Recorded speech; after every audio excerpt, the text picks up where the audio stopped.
Hey guys and ghouls, this is John Johnson. And I am Matthew Ewald. And welcome to Fright Night.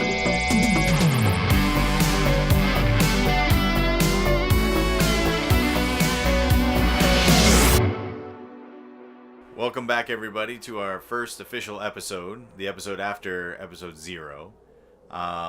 We just watched the original, is it 1985 or 1984? 1985. 85. We just watched the film, released on Blu-ray in the UK, not released in the States yet, but it's the Eureka Blu-ray DVD release and Blu-ray and DVD release, which has a ton of extra features. Now, we haven't gotten into that. We were just focusing on the film itself, which was released in 2.35 CinemaScope, which is the first time I'd ever seen that. The first time I saw it, it was, well, actually, Matthew, let's get into before we get into that, when is the first time you ever saw this movie? First time, I remember going to, back in Mound, Minnesota, my mom would take me to Video Update, if we could afford it, 3 times a week. And it was, I constantly wanted to get it because of the poster. I love the poster, the artwork, and it was always out. And it was, where you have the VHS box, but you always had to look behind the box to hope that the tape was there. Right. It was never in. And so I'm sure this was probably very bad of him, but I paid a high schooler named Sean to, next time they brought it in, to hold it for me without knowing that they could hold them for you. Oh, okay. And so I paid him $5. He's like, yeah, kid, yeah, sure, I'll hold it for you. And so the next week or whatever, he called and said, yeah, we have Fright Night in. And I made a huge production of it. So I got like my Doritos, my Diet Pepsi, and I remember it was a Friday night, and I sat down and I watched it downstairs in the basement, and I think that was the start of my, like, the love of just that whole film. It captivated me. I revisited it. It was where, my dad, I was like, Dad, I need it. You put the tape over the over the tab so he could record it. He had our VHS tapes. Yeah. So I wore that tape out. I actually still have it. I saw it when I went back to visit my parents. I still have that original copy in storage, but no. So the first time you saw it was 4x3 pan and scan. It was to fill a tube television. Oh yeah. Yeah. I don't think VHS ever released it in 16:9. I don't think so. It was very much, it was on an image and then it would slowly move. Right. So pan and scan. But it was great. So the first time I saw it was at the drive-in, which a couple buddies of mine, this was in Waynesboro, we had a drive-in, and there was a wood line that was super close to the screen, and there was a little platform, I think, that was for hunting or something to that effect, and we would climb up on the platform. Didn't need binoculars. You can literally, it's like sitting in a car and just watch the movie, or whatever movie it was, and I saw Fright Night. So when I saw it, it probably was the 2.35 CinemaScope, but this was also in like a 1986 or 7 when it was doing the rounds. It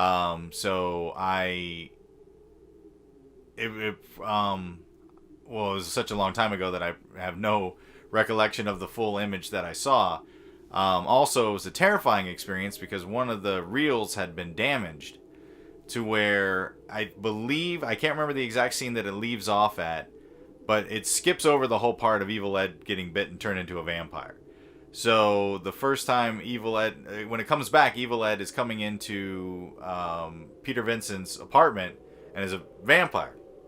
Fucking terrified me because you just didn't see it coming. Did they show any of like the club stuff, or was it just like the last time you saw Evil Ed? Was it just like they were leaving together and then that was it? I think there was a little bit of the club. I think it came back in on the club. Okay, but that was after he was bit. So did you see Dandridge like go after Evil Ed? No. Oh, so that's where it ended. Like you never saw any of that at all. You just saw Evil Ed like being like, "You're so cool, Brewster," and then I think it ripped somewhere in the middle of the vampire test. Okay. Oh. And so it went from the vampire test to the club, and then all of a sudden, which I was talking to a bunch of friends at the time, and so there was a little distraction going on. Sure. But so later in life, I got it on DVD, which was a 16:9 version, which is a full frame for 16:9, and then now the wonderful guys at Eureka got the 2.35 CinemaScope release, and also a 4K scan, so it's much brighter than you had seen before. I remember Fright Night being a very dark image, and this was super bright. What did you think of the 4K light transfer and as well as the 2.35? You know, I actually I caught myself a couple of times because I caught myself smiling because I know it sounds corny, but it actually felt like a new movie. There was so much more to it. It seemed like it was on a grander scale. Yeah. There was obviously there's a lot more detail, which is probably also attributed to how much more you can see, because it was a very, very dark film, especially the exterior shots. I know they did it on a lot, but I remember every time all of the fog and the mist around the house, I remember it was always that halo effect. You always saw just the fog and then just faint glimpses of the house. Now you could see the boarding, you could see the staircase and the banisters and stuff like that on the exterior, but it had more of a, which I guess is weird to say, but there was more eeriness because you could see more, just because of how it was lit. You saw all the shadow play, but no, I thought it was beautiful. There was a lot, since you could see a lot more. I found myself a little more. My eyes were darting all over the place to try to catch things that I was definitely doing that I hadn't seen before. But no, I loved it, and it really did feel like a new movie. For like, I would definitely purchase this just on the fact that it feels so different than the others that I have. Well, yeah, I mean, the majority of the time I had seen it was the VHS copy or on like HBO or whatever it was, which was the 4:3 pan and scan. So it was like a movie of close-ups. Like it was everything was super close, and this was so wide. Like there's so much to the shot that wasn't there before. So what are some of the things that you saw in this version that you had not seen before? Like even the little minute things. What were some of the things in the background? Yeah, they're really, it's more about like the subtle things. I guess I never noticed. There's a lot more of the neighborhood. Yeah. Just little things like that. But I guess how like certain scenes were dressed. Like you had pointed out the whole Lon Chaney and Bela Lugosi photo, which that would have been there in the old. I ones always too. remember that. Yeah. It's very, because it's right between the two as they're talking, and it's just really this great scene coming from, like you had mentioned, it's very loud, it's very chaotic, and then you have these two guys coming together to say, I need your help, please help me, and it's this idea of a hero born of fiction who's like, all right, I'll help you. But the thing that caught me, and I never noticed it before, was to the right is this painting. It's like a poster, like promotional. It's kind of almost like it would be a marquee surrounded in lights of, I don't know if it was Lugosi or not, but the guy had a mustache, so it kind of almost looked like a magician a little bit as well. Yeah, it had like that kind of like prestige about it. Like, like a sleight of hand, like, yeah. But it was that, and the cape was out. And it was interesting because it wasn't a part of the plot, and it was set dressing. Right. But it really, because then they did pan in. They slowly moved in as the two characters were talking, but it was just so, colors popped because of course the transfer. But it was just it was little things like that, and it was seeing a lot more of the clocks in the house. There was a lot more clocks. A lot more clocks. Things in his room that I hadn't noticed. Just the other thing, and I had mentioned this. I don't know why, but there were moments towards the end where Brewster and Vincent, they're walking up the staircase for that final confrontation, and it looked, and I don't want to throw this word around, but it looked more epic. Like it looked like it was on a grander scale, and I think it's because it wasn't so punched in, wasn't so tight. Right. It seemed much more Western looking. Like it seemed like it was almost like you lost so much of what the set design was, what the budget was, because they could only do so much, right. With on the boob tubes or the VHS. But seeing it was, I had mentioned Ghostbusters. Like there was a number of times where it struck me as like, wow, there's so much to each shot. I mean, the club scene, there was a lot more, like it was bigger than I remember, and I mean I've seen it, countless times over the years. Absolutely. But there, it seemed like, wow, there were a lot of extras there. There was legitimately a lot of people in that club. It seemed like there was more people in that club than there were in like Terminator, like Tech Noir. Like yeah, it did feel like there were more people. There's just so many things like that really stood out. The neighborhood. The two things that stuck out to me, one was that there is a town at the bottom of the hill that was obviously like some kind of matte painting or something to that effect. But I never saw that there was like this town, like at the end of, like it goes down the hill from Charlie's house and then there's a whole town. The one that I saw that might not have been from the 2.35, but actually from the 4K lighting, when Dandridge is leaving the mother's room, he has no reflection as the door opens and closes. Right. That was probably in all the versions because it was close to where he was, but because of the being so bright from the 4K transition or the not transition, transfer. Thank you. That you could see that. Yeah, I kind of geeked out about that because I think that was, it was.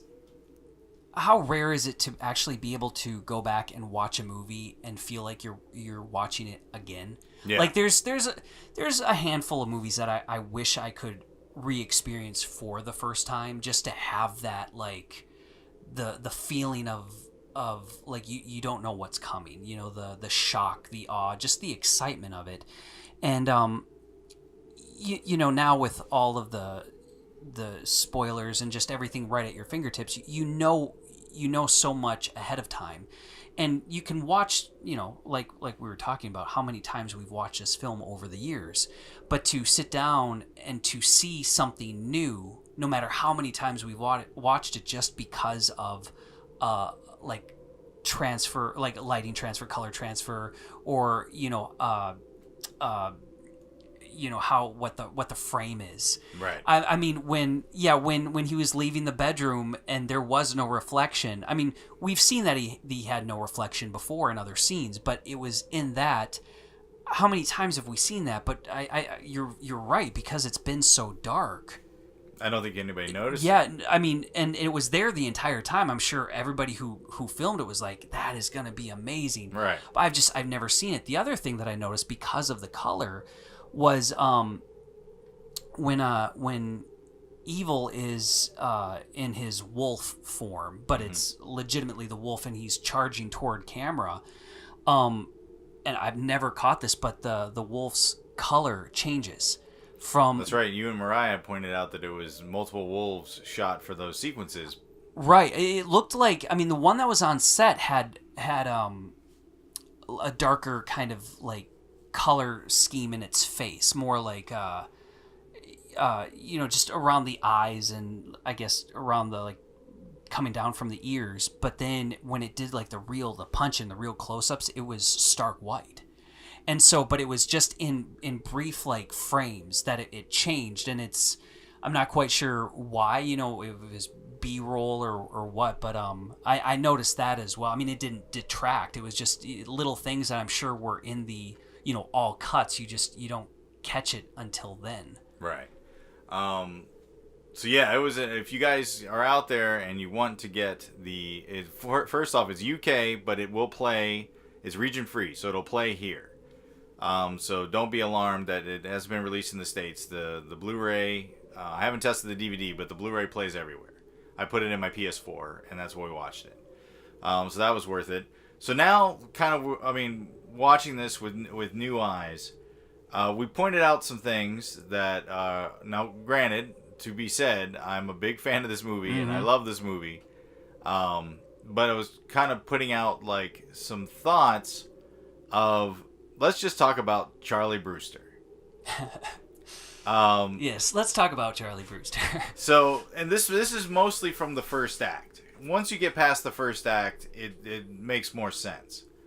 But that is a, like super determined, almost crazy, kind of character. Like, I mean, he's about to have sex, which he's been trying to do for the span of a year that they establish, and then he just sees some guys with a coffin, which you notice, but when she says, I'm ready to have sex, and he was, blue balling his way through the scene, like, he from that moment, he becomes obsessed with his neighbor. But he has balls. Like, he has a pair of balls on. Oh, he's in, yeah. Like, I thought it was funny because he's in high school, clearly. Yeah, he's in trig, so that would be, he's in 11th or 12th grade. Okay, yeah, so, he's finishing his high school career, but, one, he's very, like, we've been going together for a year, like, come on, it's about time. Right. And she's like, but I'm just not ready, Charlie. He's like, okay. Okay. And then she's like, okay, I am ready, Charlie. And then he's like, whoa, hold on. Dude with coffin. And then she's like, Charlie? And he's like, yeah, no, come here, look at this.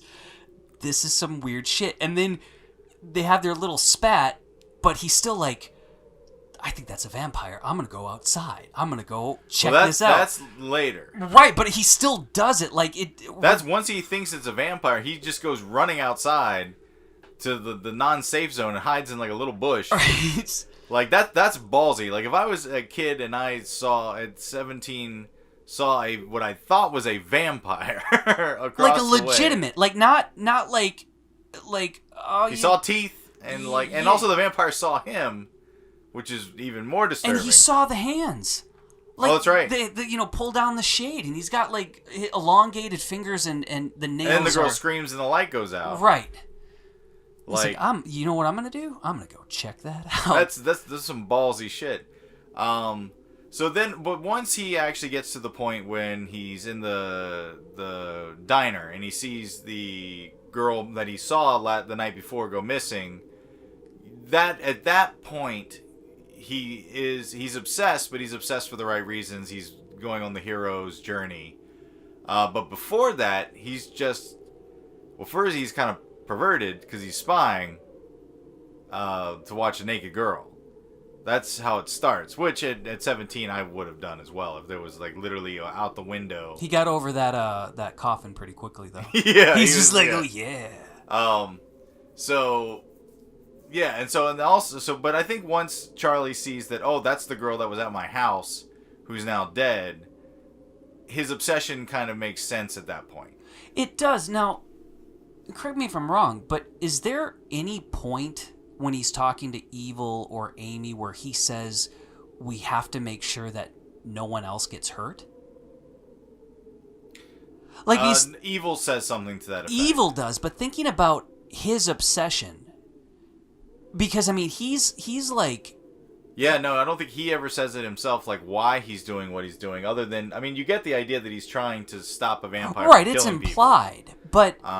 But yeah, I think Evil is the one that actually makes a comment about if you don't stop him, he'll be sucking through the whole town, and which I think was also just like an off the cuff remark. It was just like, right, like. Well, I guess it's just the true blue hero thing. Yeah. But also on the polar end of this movie is Jerry Dandridge, right, who you would assume is a very smart, intelligent vampire for living as long as he has and never been caught. Which brings in a couple things. One, he eats like 3 women in 3 nights. So he just rolled into town and just starts eating people and decapitating them. which is if you were going to put yourself on the radar. Certainly, no one would look at the new guy. Right, exactly. Like it's a little. He's not being too smart about that. But then also, I think he kind of loses his cool with Brewster. Like Brewster gets under his skin in a way that makes him make a lot of weird, rash decisions. Like one, turning Ed, because he didn't know Ed. He just met him that night. And he decapitated everybody, all the girls that he met. But for some reason, he was just like, okay, I'm going to make Ed. And I think that was to go after Brewster. I think it was the only reason why he was doing it. What about Peter? Vincent? To go after Peter as well. Like, he needed more help. Right. Other than Billy Cole. The other thing, too, is that the blatant one is that he shows his vampiric face to a crowd of people and kills 2 people in public. He didn't have to do that. Even if Charlie got away with Amy, he could have caught up. He could have waited and then left, or he could have used his vampire stuff to sneak away. But he was so enraged by Charlie that he just started making dumb decisions, very just rash. The only thing I think about Evil Ed, and this is just me filling in a blank, is that I think he turned Ed. Ed was going to help him kill Charlie and Peter, and then he was going to kill Ed. Yeah, tie up loose ends. I think, because he seems so smart up until that point as a vampire, but, because, where was he before this? And, how did they not catch him? If he was draining people every night. And where are they dropping the bodies? Because, they're finding them pretty damn quick. They're not very good. You got to admit, it's we just found the decapitated body of so-and-so. And, they even left the head with the body. Well, yeah, they found it every day. So, literally every time they hide a body, it's found the next morning. Are they just... they're not trying. They're not trying at all. Right. Yeah, now, I guess, with Evil Ed... That's kind of what I always thought. I always thought, once it was done... He was just going to off him. Because, you had said, that's why he was decapitating the women. Mm-hmm. Just so they wouldn't turn. With Brewster, I don't know, because the way that it was kind of perceived was that... Dandridge, he was... he could do all of these things... I don't see why he couldn't have... he was toying with them so much. Oh, yeah. He could have just ended it because, those 2 guys at the club... Just one swipe, the guy was... I don't know if the second guy died. No, he lifted him up, but that guy was a titan. He was a brute, and he picked him up and threw him around like nothing. And they showed that overhead shot of him skidding across the floor just to prove a point. Right.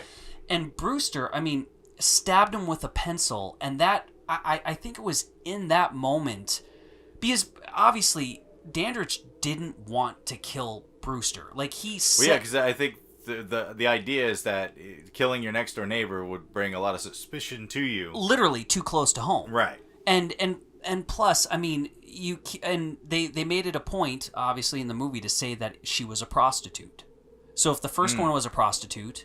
It's an assumption that nobody that would go missing. The other 2 missed, I guess. would also be prostitutes. Right. So Jack the Ripper style. Right. So looking at it from that perspective, but now you kill a kid and a mom.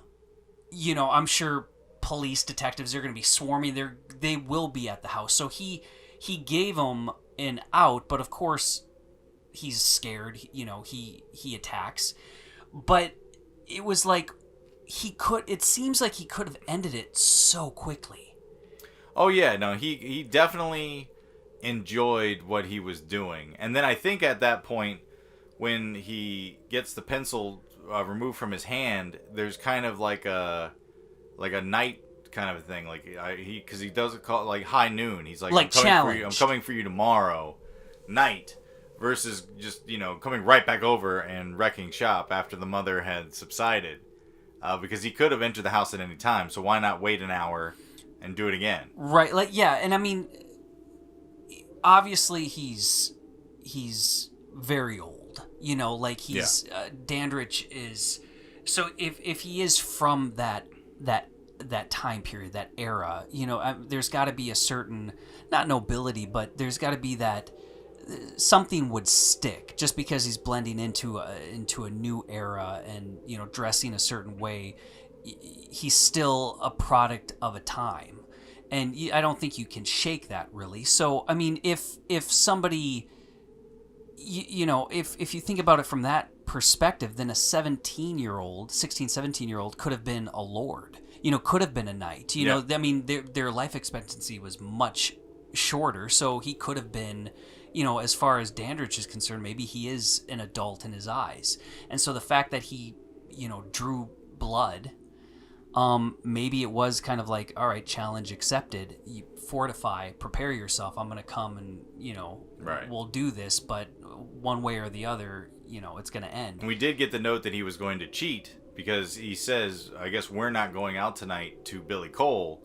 He was going to take Billy Cole with him to go handle Charlie. Right. Which is interesting that he felt that he couldn't do it himself. Yeah. Yeah, that's right. So maybe just because he assumed that Brewster would be prepared for him.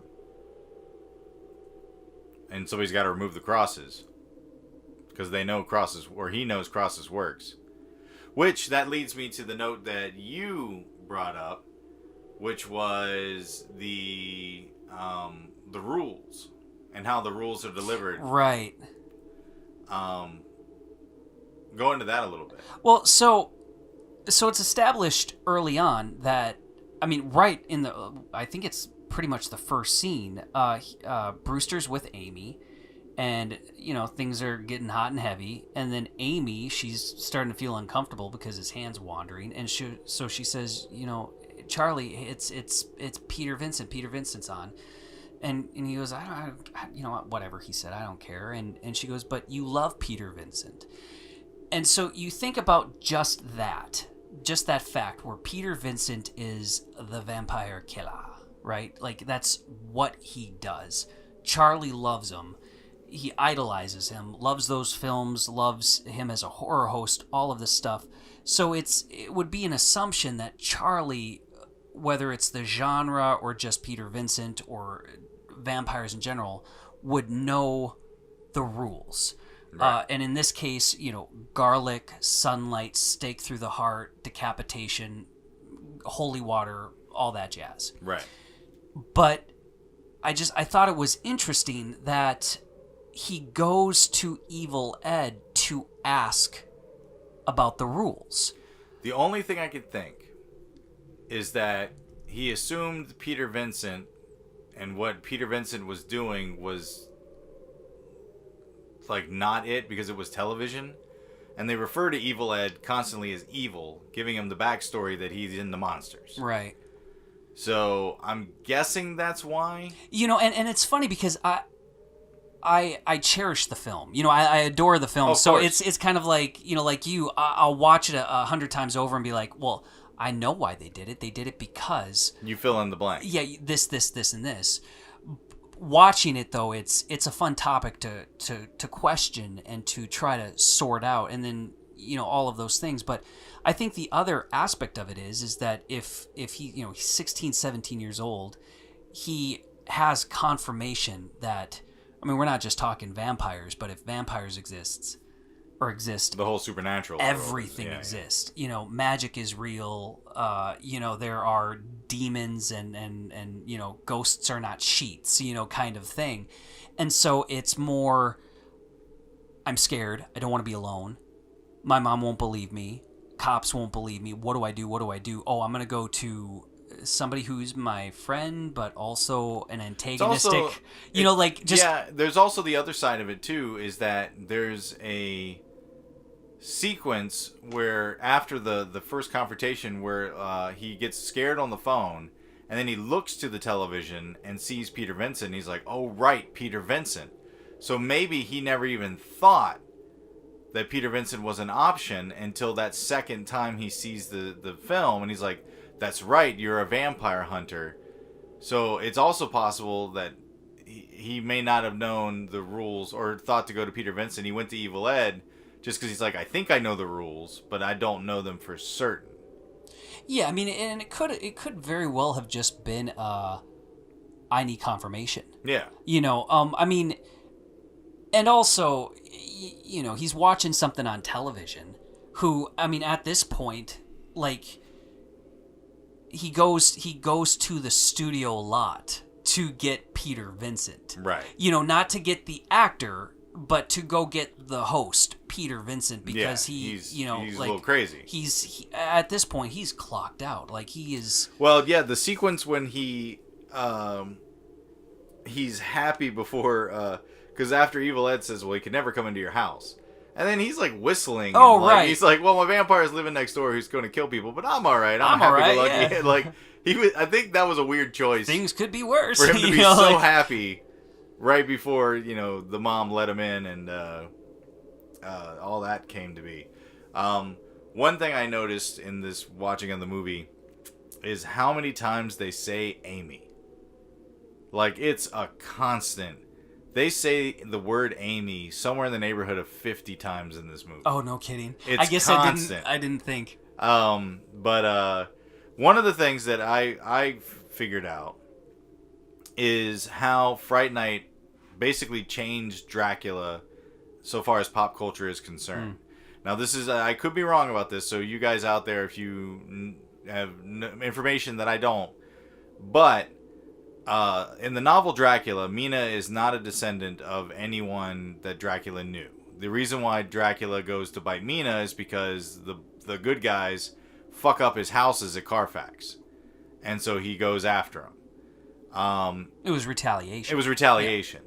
Yeah. So in Francis Ford Coppola's Dracula, Winona Ryder's character is like the descendant of the blah blah blah blah. And I think they got that from Fright Night because of the painting. Because I think it's even been done with the painting in other things. And also, the one thing I noticed in the brightness, the 4K transfer that I hadn't seen before, is that there was dirt in his coffin. When he was getting ready to go in, there was actually like dirt.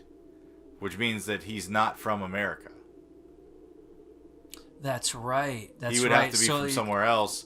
That they needed his homeland's soil. That's right. And now you had also mentioned something, and I didn't want to interrupt, but you had mentioned something that you caught. The Dead and Loving It, the dance scene in front of the mirror that with the girl noticing that she's dancing by herself. I think Dead and Loving It, but Mel Brooks really did that portion of it. No, Evil Dead. Oh yeah, yeah. That was very specific. I'm a huge Sam Raimi Evil Dead fan, but I think now originally when I said it, I forgot about Evil Dead 1 and Evil Dead 1 having the beams, like when the camera went by the beams over top of Bruce Campbell, it was like this wow, wow, wow. They were making noise. Oh, right. But there's a shot in this where the camera zooms in to Chris Sarandon across the way, and when it does, the curtains blow. So the movement of the camera actually affected the surroundings in the actual scene. And I had never seen that. And so originally I was like, ooh, did that come before Evil Dead 2? But I think Evil Dead 1 had done this prior. So Tom Holland must have seen Evil Dead 1 or just had the same similar idea. Either way, the connection's very cool. Right. But getting back to the Mel Brooks angle too, there's the scene where he hammers the stake and blood hits him in the face, and I can't think of like a in Peter Cushing I think there's some blood, but I want to say that it wasn't either. They're making the same joke as Dead and Loving It when he like stakes and like gallons of blood spray up every time. Yeah, I think Peter Cushing. I think it was just like so minuscule, like just like a little like spray, like droplets. Right. I don't think it was. If that ever happens, too, I believe it does. It does. Well, I mean, otherwise it's imagination placing it in, but right. But they definitely do it in the film that Peter Vincent is inside the movie itself. So yeah, so that's my big take was I think it really affected Dracula, and I think what the peak, because when you ask a young person today what they think Dracula's about, they say it's a fucking love story, which makes me throw up in my mouth. Yeah. And I think it's because of Fright Night that exists. Yeah, well, I mean, but see, I think that's the thing is that with, and probably getting off topic, but like with Fright Night, we had talked about vampires and what vampires were frightening, growing up. Right. We threw out a number of different films and whatnot, but even Dandridge, I remember very vividly. I had all the lights off. I had a blanket pulled up over my head. Like I said, I had my Doritos and my Diet Pepsi, and I was watching. And I remember after Dandridge gets stabbed, and you see his hands first, so you expect something's going to be changed. But when he turns that first time and his face is distorted, I remember the hair being like it was more, he looked more animalistic. Yeah. And I guess that spooked me. It was one of those things where as a kid, I'm gonna, you look over your shoulder, and it's where you run upstairs really fast because there's nothing back there, but it's, imagination makes things that much greater. Sure. And it's because vampires should be scary. They're vicious and all of these things, but you ask a kid today, hey, what name a vampire, and they throw out these Twilight. Twilight, or even you talk about zombies. There's now a Disney show where a zombie is singing, dancing, it has green hair. Of course. But that's what differentiates a zombie between somebody who is not a zombie, is they have green hair. Now I get it, it sells, it's a marketable thing for an age and a demographic and all that, but losing the fear, and I think that was the biggest thing that Fright Night did was, Tom Holland, he created with, very little. There weren't that many locations. Not really, but the locations were specifically phenomenal. How especially seeing it in such grandeur as it is now. Right. The locations are more characters than they were before. Oh, yes, yeah, that's a perfect way to say it. But his house, Dandridge's house, was so much more. It was like a puzzle. It was like a maze or a labyrinth of. It was like something that you'd see in a Resident Evil game or something like that, where it's you walk into that house and you're like, oh crap. Because every room is going to deliver something spooky. Right. The one thing I'll say is that I think Brewster's room was very sparse. The posters, there wasn't a lot going on in his room, where Dandridge's house was... It was clutter. Yeah. It was just absolute clutter. And everything kind of had something to it. Which is an interesting point, because seems like he brought everything. He even brought a tusk. There was a tusk, and there was a knight, a suit of armor in the basement that they walk by, and a tuba. Yeah, he brought everything over. Yeah, it was some but weird he was choice. So cavalier about I'm a vampire, I'm in public, I'm doing all this terrible stuff, I'm gonna behead 3 prostitutes. Don't bring the cops here. Right. But he was still but I'm gonna unpack. I'm gonna make myself home. Yeah. Well, the other thing I was thinking about with the scary part of a vampire, and the reason why, even as a kid, Evil Ed was scary to me, but Dandridge wasn't scary to me. Sure. And that's kind of the same thing with Dracula and most of the Dracula films. Dracula isn't that scary, with the exception of Christopher Lee, just because he didn't say much. Mm-hmm. But he's a villain in these movies. He's a character. And I was thinking about Lost Boys and how that came out a couple years later, 2 years later. And yet that was much more frightening than Fright Night. And I think it's because of 2 reasons.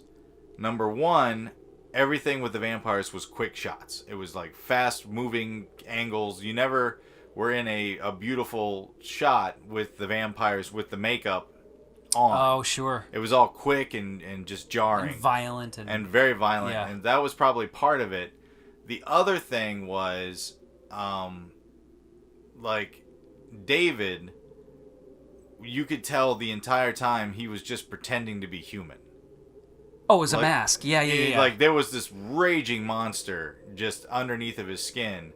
And he was, like, just pretending to be human. Where Dandridge acted so much like a villain, the monster was hidden inside of him. It was like the monster was something he could turn on or sometimes show versus being uncontrolled. He had control of it. See, in Dandridge, he had that charismatic, that almost, and I don't get me wrong, I love what Sarandon did. Oh, sure. It's great, and it's great for that setting and that, for the story in the film. But he's more like a classic Bond villain. Right. He's very much, like the women will stop and turn. And he's like, yes, whereas, David and those guys, I mean, you see them and they enjoyed. I mean, they were sharks. They were. I mean, they were savage in their hunt. It wasn't bloodletting. It wasn't romantic. There wasn't anything romantic about it. It was. They were hunting. They were feeding, and it was. And I wholeheartedly agree with what you said. Where they weren't. They were just wearing like skin suits. What they were underneath. If they could be that 24/7. That was just what they were hiding. Right. And that's, I mean, those guys, it was because it was like they had no, even though they did, it was like they had no rules. There were rules set in place, but they didn't pertain to them. They did whatever they wanted. Right. I mean, I agree. I like the Dandridge character, but there, like I said, there was only that one moment where it was like, oh, what the, because I guess you're not expecting it. Right, especially at a young age. Right. Yeah. But when he was a bat, that was far less scarier. And well, the other thing too is he does the character choice of the which when you're young you kind of that goes along with it, and it's iconic now. I do not want a Fright Night without that. Oh yeah, of course. But at the same time, it's so kind of silly and campy that it doesn't seem scary anymore. Yeah, I wonder if it was like trying to harken back to a feeling, because Peter Vincent was a product of an era, doing the vampire movies, and there were these very, like when Dandridge when he stands up and it's that classic out of the coffin, right, rigid, sure. That's Nosferatu, you're right. It harkens back to so many things, but that and he slowly backs up. It's like it's a choice. But I mean, I remember even back then that wasn't a scary thing. No, it wasn't. It made it. I think it could have been scarier. Also, if the levels of makeup never went to that furthest, like his furthest face, like right, which was more demonic. I think when he's like half turned, when he has like a little bit of the brow and the orange eyes and the teeth, that's what he's way scarier like that than he was when he's at his demonic presence. The other thing that you just kind of tapped on was the modernization of a vampire story, which this really was. I don't think there had been a bunch of werewolf films that came out in the early 80s, but not a lot of vampire films on this level anyway. So this was definitely taking the Peter Cushing, Christopher Lee Hammer films and modernizing it. But they also Charlie Brewster's attire of the white button up with the suit jacket or like a leisure jacket. Yeah, kind of like that corduroy. It's like a college student. Yeah. Like kind of. But that was very Harker-esque. It fit like somebody might wear in the late 1800s, with the exception of the elbow pads. Right. And of course, Peter Vincent was straight up Peter Cushing.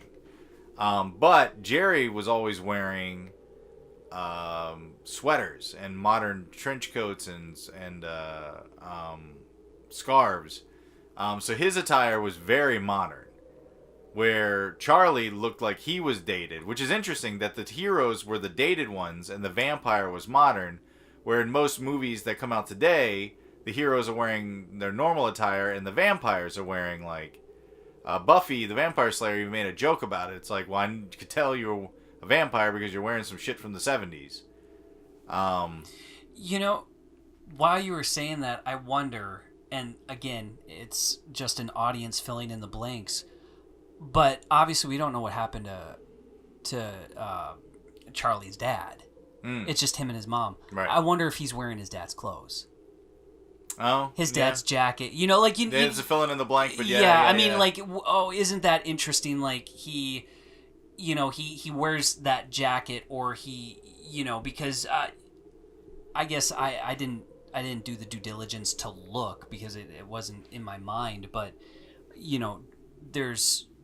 he's got the whole house. I mean, he comes down the stairs. We see the living room when they entertain in the living room, but I think it's the living room, the stairs, and then his bedroom, and then his mom's bedroom. And the top hallway. And that top hallway. But I believe I saw some picture frames. But, I mean, they don't punch in. They never address it either. Yeah, so, I mean, it is one of those fill-in-the-blank moments. But, Peter Vincent, because he's Peter Vincent. And I had mentioned, like, I think the charm of Peter Vincent is that he's an actor who has built a career not just on playing a character, bringing a character to life, but truly loving the character. Like he fully embraced this character, and so when he goes, "That's not even my real name," it was kind of heartbreaking because he was like, "But I wish," like it seemed so like him. Well, he was also the only one that had an arc in the film. Because Charlie doesn't have an arc at all. Charlie at the beginning is like, there's a problem, I'm going to solve it, and then he solves it. And he starts how he ends. Yeah. Trying to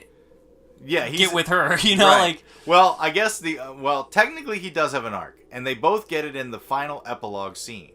And I just thought of it just now. Well, first off, Roddy McDowall's arc is he's getting fired from his show because he won't give up vampires and the character.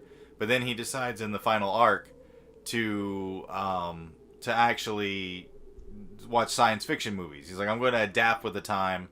I'm going to move on. I'm not going to just hold on to. Now, why he learns that, I have no idea. But he does make that arc. Charlie makes an arc as well. I had just thought of it. The opening scene is him noticing something weird out of a window and not having sex with the girl. But this time, he sees something weird out of the window being Ed, and he's like, fuck it. I'm going to have sex. So, I don't know where they learned those two things, but that's essentially how they adapted from the beginning of the movie to the end of the movie, which is Charlie is not as obsessive, and Roddy McDowall's character, or Peter Vincent, is not as... he's willing to adapt with the times. Yeah, or Charlie's just like, I'm going to die, and I don't want to die a virgin. Maybe. Or their sex just overtook it. So close. His horniness. Yeah. So let's talk about the final scene, the epilogue. All right. And how it kind of breaks their rules. Sure. So... Well, why don't you explain what you had told me, which I did not know, about after they did their test screening? Right. So I believe this whole sequence was shot months later. We'll confirm it when we watch the You're So Cool, Brewster documentary, feature-length documentary. But we get the idea... Well, I'm pretty certain of the idea that they shot this later. So what I'm thinking is... they needed something to kind of punch the ending and give it like a scary thought. And then they were like, well, he pulls the stake out of Evil Ed, so Evil Ed could technically be hiding at the house next door. Here's why it doesn't fit with the rules that they have established. One, if she got turned on that same night, but they know killing Charlie Dandridge brings her back to being human again, the same thing should have happened to Evil Ed. Which the argument, I guess, can be because he was killed, somehow that made him not fit in the rules. The other thing is that when he died, he didn't obliterate the way that every other vampire does. Granted, the sunlight kind of writes it away and Billy Cole turns to dust. So when they went back over to the house after that happened, Ed's body should have still been there naked in his front living room. But this also was months later, so they could have buried him and he came out of his own grave. And so, like, you could fill in the blank. But I think the big one is, if she got turned back into a human, so should have him. In fact, that probably would have kept him dead.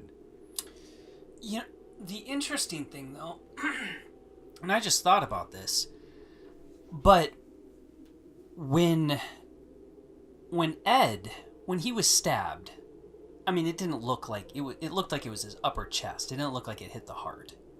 I mean, that's just me. But when Vincent was looking down at him, the scar, the cross scar on his forehead faded. Right. When he died, right? Right. But why would it have faded just because he died? I think the demon possessing him, because, like, vampires in this design, if crosses bother them, are Christian demonic creatures that live within a human. Right, but the thing is that, like, so obviously the lackey, Billy Cole. Yeah, Billy Cole. I mean, he wasn't a vampire. He was something, but I like the idea that they never tell you what he was. To me, he seemed almost like he was like a ghoul. Like he was made, like there was sand that came out of him. It was almost like he was like a golem in a way. Like, sure. You know, working in tandem, but created for, you know, not like Reinhardt or anything, but, you know, he was a servant built from, you know, whatever, like. So you don't think he was turned? You think he was created? I mean, I suppose, but it was just like his death was, I mean, it was ooze and gelatinous, you know. And he died horribly. Yeah, like. He got the worst out of everybody. Like, really bad, and it was like he looked at himself. I mean, there's clearly a skeleton in there, but, like, I think he was more, like, I think whatever it was, I don't think he ever started with a soul. You know, like, I don't think he, because if he was turned, then he would have been vampiric. But he could go out during the day. He was out in the sun. I feel like he was more, I feel like it was touching base on more of a, like, he was supernaturally created. You know, like I mean, just because there was like the green sludge, and then there was sand. And wasn't that just his bones turning to dust, or was you saw his bones. Like, he fell back, and then when true. he hit the stairs, So that was something different. He shattered. Yeah, you're right. I think the sand. I mean, there's all of those stories about, like, the golem, mud and, sand, and then, like, you know, the voodoo, you know, serpent in the rainbow type stuff. Like, that's really spooky. You know, you think about that, like packing stuff with sand. It's just, you know, whatever it was. But when Evil Ed died, Jerry was still alive. Yeah. You know, so Amy, her hair got very long, very blonde, and she's now very much like. Which is funny because when he turned her, she just started looking nothing like the girl in the painting. Yeah, he was like, well, you know, I turned her too, and, you know, this is what, you know, it was almost like. I never got that. Where I'm gonna bite you and you're gonna live forever and you'll be beautiful forever, but you're not gonna be who you are right now. It's like makeover, you know, like you're gonna be completely different. Which brings up, like, what I noticed at the beginning. Now, this could also just be from perspective, but in the 80s, it seems like they hired older actors to play younger parts. Where today, they hire younger actors to play younger parts. I don't know if that's completely true, or if it's just the fact that I was young when I saw Fright Night, that they were older, characters, so I just looked at them as being older. But it's just like, it's so interesting to me because, especially the actress playing Amy, she seems much older than 17, and she obviously had to be to do those scenes. Sure. Which I think today and age they probably wouldn't shoot, because if she was a minor and he was obviously doing sexual things with her, I think that's something that they wouldn't approach in mainstream media. Anyway. Yeah, no, not even a little. No, they would abandon that shit in a heartbeat. I think that's, of course, wrong. I think in this story it works perfectly, but Yeah, well, you know what?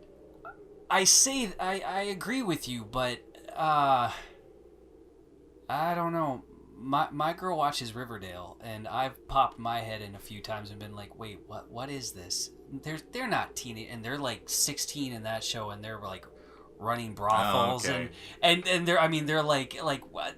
They're doing things that no. Like, but so do the actors and actresses seem older? Like, are they like, cause like these actors? Oh, seem totally. Like I mean, they're they're 20s to play younger, but they don't look younger. I mean, they look like they're they in look their 20s. like they're early 20s. Okay, so it's just so it's an the same ongoing principle. thing. It's Okay. just but I mean, Because I was thinking about the remake of Fright Night and how the kids looked like kids. Evil Ed, the girl, and Brewster. Yeah, Imogen Poots, I think her name was, who played Amy, Yeah. and then we'll get to all of that. Right, Yeah, but yeah. they looked like they were actual teenagers. They looked like teenagers. Right. Yeah, like later, like they. I mean, I guess they looked like 18. I'd say Brewster looks pretty young. Yeah, And so does Stephen Jeffries. yeah. I guess it's just the girl who looks a little older. In this one. Yeah. Well, see, I always thought Brewster looked young. Ed on the younger side, but It's really his performance that makes him seem young. Yeah. Oh, I mean, he knocked that out of the park. Like, he was so good. So good. Like, heartbreaking and sympathetic, and just like when he's in the bed and he's got the little, like, the red. It's not a mop, but it looked like what is it? Raggedy Ann, the hair on. Yeah. Because it's silly, but you think, like, he was always so quirky anyway. Well, he likes sight gags, because there's one where he calls him a pencil dick and he looks down at his penis and grabs his penis, so like sight gags were very important to him. But he laughed, like he thought it was legitimately humorous. Right. And but then you give somebody who laughed but had a real issue with evil, which they never touch base on. The only time they ever really talk about anything that happened to Evil was when Dandridge is like, I know what it's like. Right, being picked on. To get picked on. Well, there's also a weird relationship between... I mean, I guess Brewster and Ed are friends, but they have such a strained relationship anyway. Because they just, they're always arguing. Yeah, I mean, they're not really, like, great to one another. No, they're not. It's not like... Which is why Ed chooses a life of the undead and is totally fine going after Brewster. He's like, oh, this is the guy who's going to kill Brewster. He has no whim about that. He's just like, okay, I'm in. Like, if you can make people not pick on me anymore, I'll fucking kill Charlie Brewster. When he literally had to be paid to do something, Right. Well, I think that was because he thought he was being made fun of. But if he was thinking... Oh, sure. Yeah. But, like, if his friend thought that he was going to make fun of him, that's not a friend. Yeah, that's interesting. Yeah, and the one thing, I guess, I know I've seen it before, but I guess I've never actually spoken on it. But did you ever get the I don't know, like the notion that when when he's dying, when he's got the leg through his chest or whatever, and he's reaching out to Peter Vincent, and he's trying to speak, and he's mouthing like this Yeah. Was it like mom? Like, was he trying to say something like that? Well, he's making eye contact with Roddy McDowell, so I'm thinking that he's not saying mom. I think he's trying to say something. Because I was trying to, like, it was so, I mean, even now, like, such a just a phenomenal performance. Have you seen Moon 44? Oh, a long time ago. So Jeffries and Michael Fair and Brian Thompson, who eventually will be in Fright Night 2. They're on a planet with Malcolm McDowell. Wait, no. I'm thinking of Outpost. Wait, no. What's the Connery movie? Oh, Outlander or Outland. He had the shot. He has Yeah, a yeah, shotgun yeah. on the cover. It's very dark. Yeah, not that. I'm thinking of that. No, this is a German film that has a lot of actors in it. Dean Devlin, who eventually would work with Roland Emmerich, is one of the lead actors in the movie. No, I don't know this one. Oh, we gotta show you this movie. Oh, what is this called? It's called Moon 44. Moon 44. But Stephen Jeffries is one of the leads, and he is so sympathetic in that role. This is right after Fright Night. It's... is it science fiction? Oh, completely. It's essentially like they're on a moon that is being destroyed, and a company sends a guy out to find out what's going wrong, but he's kind of like a narc, and but he's also a really good pilot, and like... What? It's 90s? Yeah, it was it's 1990. No kidding. It was released in the States, but not released in the way that... Oh, yeah, Malcolm McDowell. That's a huge cast. It's phenomenal. We'll watch Leon Rippey? I've got it. Yeah, no, the movie, and it's so well shot, but it's not an American film. It's a German film that was made in an American language. I'm surprised I hadn't seen this. Anyway, getting off topic. But Stephen Jeffries' performance in that matches his in Fright Night. Yeah, he's so good. He's so just, good. What a tremendous, man. But yeah, when he was reaching out, I was always curious about that because he was going like, yeah, it seemed like he was trying to say something. Master, maybe? Oh, yeah, maybe. He said master a lot. But then again, he's looking at Roddy McDowell, so I hope. So we're reading the comic book. Right. And in the comic book, they say Evil Ed returns. Right. And I hope they fill in the gaps the fill in the blanks. That'll be awesome. I hope so. With. Yeah.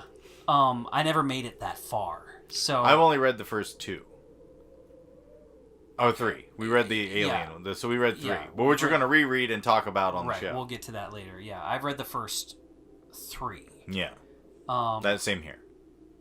But yeah, no, I was always curious about that. But that would be great if it filled it in. I hope so. It would definitely, because I got a lot of questions that I'm hoping will get answered. I'm also really looking forward to Fright Night Part 2, the first Fright Night Part 2, which I want to see how the wardrobe changes.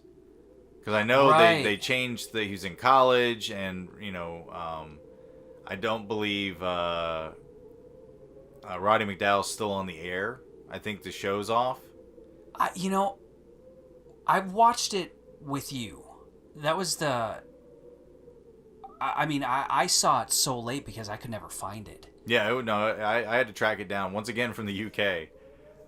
But I found a 16:9 letterbox. No, it was a 2.35 of the film, but it was obviously taken from a bad scan. See, I remember the poster vividly. Oh, sure. Well, there were 2 posters. There's the white poster with just the face. Then there is actually a cityscape with the same vampire cloud. And that's what I remember. Yeah. I remember the cityscape because I if you saw it on VHS, it was just a plain white box with like a woman's face with fangs on it. You just saw eyes and teeth. No building or anything? No, not on the VHS, but the posters for the theatrical basically looked exactly like the house, and with the cloud above it. But it was a building. But it was like a city. That's what it is. Yeah, no, the first time I ever saw it, was with you, but oh boy, now I'm getting, again, once more off topic. But no, I mean, there's so much to it, but I think, like, the very end, that last shot, where, the eyes, and which you assume is Evil Ed, because you hear... Well, the laugh, the You're So Cool Brewster, which they obviously lifted from earlier in the movie. Right. So they couldn't get the actor back, which I think also lends itself to that scene was shot after a test screening, where they're like, oh, we need a harder ending. Right. But I mean, so then that leads to the question. So if Dandridge was killed and her hair turns to normal and she's no longer a vampire, which of course you kill the master, those who are turned, but if that is then Evil Ed, how is he still? The only fill in the blank I can come up with is that he was dead when Dandridge died. So the magic or the curse did not affect him, but then he resurrected after that as a vampire. That's the only thing. Oh, like it didn't truly maybe it did miss his heart. No. He died. Like, he, as a vampire and a human, died. Because the scar going away just lends itself to, he died. But Dandridge died while he was a corpse. But then the vampirism brought him back because the stake was removed, but it was after it did. If they would have left the stake in, he would have stayed dead. Or if they didn't stake him, if they didn't make him a corpse while they killed Dandridge, he would have turned back into a human. But because his human heart had stopped, the magic from, or the curse from Dandridge pulling out of Amy because she was living, that's the only fill in the blank I can come up with. Yeah, no, that makes sense. Well, any final thoughts on Fright Night 1985? Honestly, I'd say it's a gem. I mean, of course. I want to. It's actually something that I would like to purchase as well, just to have for the collection. Sure. Because it really does seem like a whole new movie, and I think it was $17. And so $17 is $17, but cheap. That's super cheap. Yeah. Especially for all of the, which we'll get to. But I mean, there's, what did you say? There's 6 hours of. I think there's 6 hours, and that's including the commentary. But there is a feature-length documentary called "You're So Cool, Brewster," which we're watching next. There is a panel from a 40-minute video panel from a convention somewhere. There's trailers and things of that nature. Commentaries. And the commentaries. So what we're going to do is we're going to take the documentary feature film, You're So Cool, Brewster, as one show. The commentary as a second show. And then all the other extra features as a third show. Yes. And we'll wrap all that up before we move on to another piece of the puzzle. Yeah, but I mean, I would definitely, I mean, it's definitely worth getting or checking out just based on the fact that there's, I mean, it's like watching it.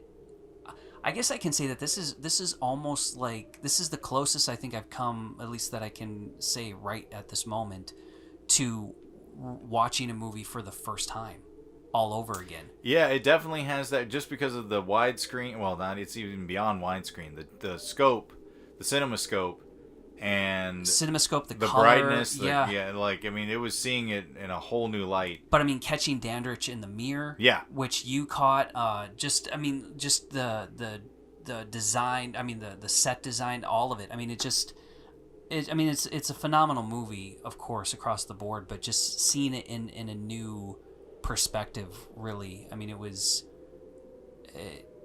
it actually made my, to be all mushy, it made my heart happy. Sure, and I had that stupid grin on my face just because it was like, oh, it's definitely comfort food. Yeah, I mean, absolutely. It's I think, I mean, we're doing the show for a reason, and right. I think it's, to see something like this, it's certainly, I think, the way to start it.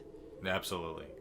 All right, guys. Well, this has been, I guess we're going to have our actual outro that'll come on later, but we've been talking about Fright Night and 1985. If you get the Eureka Blu-ray, definitely pop it in. It's worth every dime. So we'll catch you on the next one, in which we'll be talking about You're So Cool, Brewster.